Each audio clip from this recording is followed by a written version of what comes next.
Дали ви биле подготвени да му простите на човек кој ве навредил или ви направил нешто многу лошо? Со ова прашање секојдневно се соочуваат многу луѓе. Што е всушност простувањето? Простувањето е одлука да ја отфрлиме огорченоста и мислата за одмазда. Бидејќи простувањето е прашање на одлука, оваа вештина треба сите ние да ја развиваме. Од друга страна, простувањето не значи да се негира одговорноста на другата личност за нанесената навреда, ниту пак значи да се оправда нанесеното зло. Исто така, простувањето не значи заборавање на болните искуства, ниту отфрлање и намалување на фактот дека сме повредени. Тоа не значи ниту нужно согласување со личноста која ве навредила. Ова се основните страни на простувањето кои треба да ги разбереме додека простуваме и додека ни се простува. Понекогаш сакаме да поставиме граници за простувањето, како што сакал и апостол Петар. Но Исус Христос вели дека простувањето треба да биде неограничено. Со тоа не сакаме да кажеме дека себе си треба да се доведеме во ситуација во која можеме постојано да бидеме навредувани, туку дека треба да покажуваме став на простување. Библијата силно не охрабрува да го пременуваме простувањето во својот живот и ни дава добри совети како да се справиме со негативните, токсични емоции кои не трујат, а се поврзани со непростувањето. Читањето на Библијата ќе ви помогне да изградите правилен став во однос на ова прашање. Простувањето е начин на постапување кој менува се во поширока смисла. Затоа можеме да заклучиме дека примената на простувањето може да биде нашиот најголем придонес за зацелувањето на светот.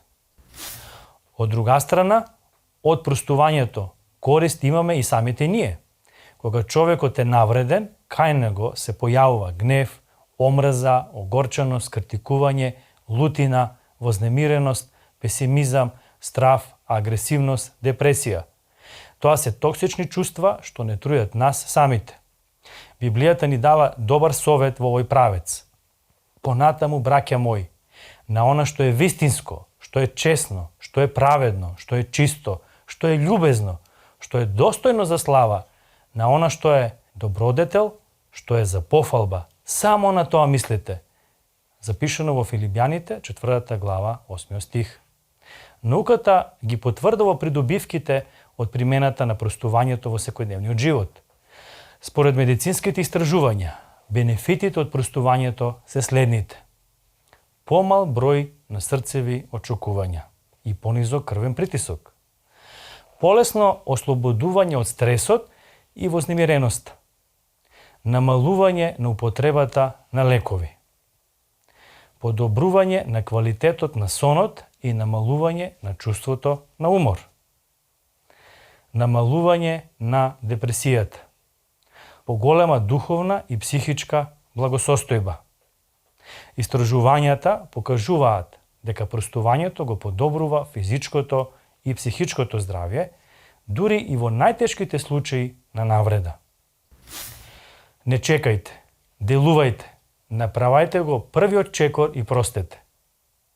Подготвеноста да се преземе првиот чекор ја намалува огорченоста и го подобрува вашето душевно здравје, вели доктор Роберт Енрайт, писател на книгата Простувањето е избор.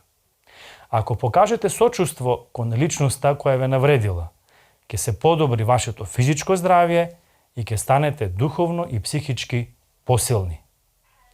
Секогаш вреди да се послушаат и применат советите на Библијата. И науката зборува за бенефитите од почитувањето на библиските совети. Читајте ја Библијата и преминувајте ги незините совети во вашиот живот.